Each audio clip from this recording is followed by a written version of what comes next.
Yeah, we're unchanged from last game. What's the thinking? Everyone's pulled up well. Everyone's fit from the last game. So, yeah, we've gone unchanged.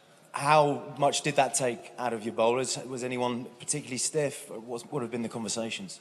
Yeah, I think, well, it's been a tough 4 games, to be honest. And, look, I think one little tiny positive we could maybe take out of the rain of the last 2 games was that the bowlers got a bit more rest. Obviously, it's a strange one to look at from that point of view, but with the quick turnaround and the game that we have here and knowing what we need to do, you know, you could see that was a tiny, tiny little positive, although it's very hard to say it's a positive considering it rained for 2 days. It will mean Stuart Broad will play all 5 tests, aged 37. What an effort that is.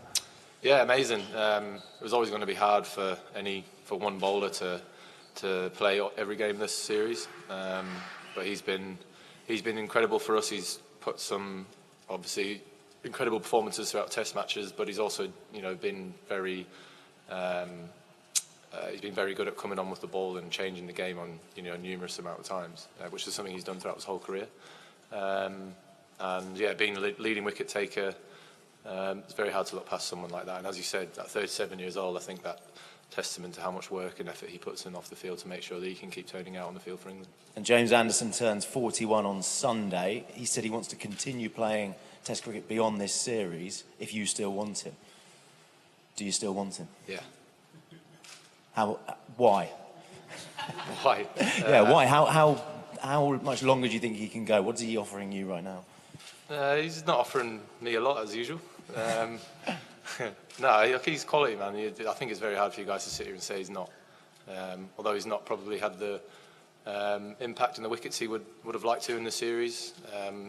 He's a quality bowler, quality performer, and it's sort of like, obviously Jimmy's come under a bit of flack for that, but it's sort of if Joe hadn't scored the runs he would have liked to, he wouldn't be questioning him about staying in the team as a batter. So, look, we've got James Anderson as the greatest fast bowler to play the game, and he's still looking as good as he was 2 years ago, although he hasn't had the impact that he would have liked to of this series.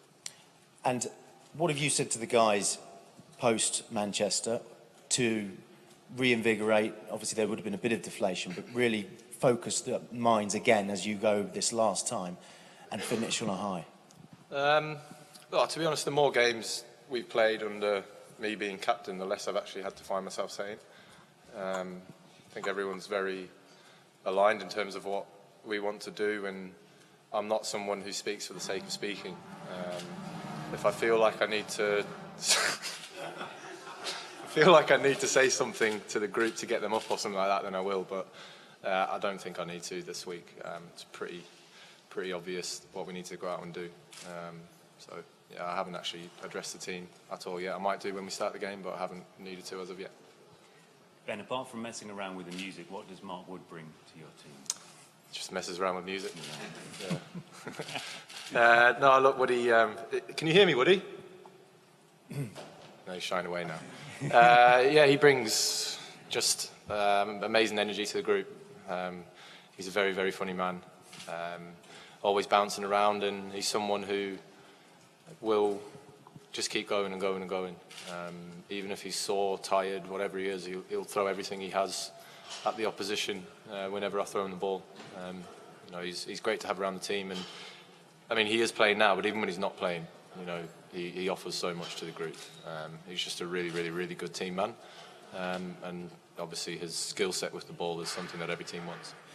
This series has taken us all, I guess, through a whole range of emotions, and that's the great thing about the Ashes. It always seems to us that it has a greater intensity and excitement than any other period of cricket, if you're connected with England and Australia, I think. How have you found it all, as being the captain in all this, Ben? Yeah, well, it's my first Ashes series as captain. It has been gone through a few different emotions than I have in previous series or have not been. But it's funny, said downstairs actually, leaving Manchester after the game was done. Never left the game pretty emotionless. It was a really bizarre feeling. Because obviously the game petered out the way it did because of the weather. yeah, you sort of look back and go, do you wish we either have gotten beat or we had played, Australia managed to I don't know, pull a draw off in that situation? Because, yeah, leaving the ground where you can't really do anything, well, you can't do anything, it's a very strange place to feel and strange place to be, and it makes you feeling very odd. You know, shaking hands with the umpires in the opposition at the end, you could see that from both sides. It was just sort of like an emotionless. Australia retained the Ashes, we couldn't win it back, but it was just like, yeah, it was very bizarre. And that's, you know, two teams of professional athletes. They want to be out there, they want to be playing against each other and doing what we do. But unfortunately, we weren't able to do that. So yeah, it was a pretty flat feeling, but we've got rid of those emotions and we're all set for this week. Was it difficult to get rid of those emotions? I know exactly what you mean. I think maybe even spectators felt the same way. And even coming to the Oval, that flatness was still around. It's inevitable, I suppose.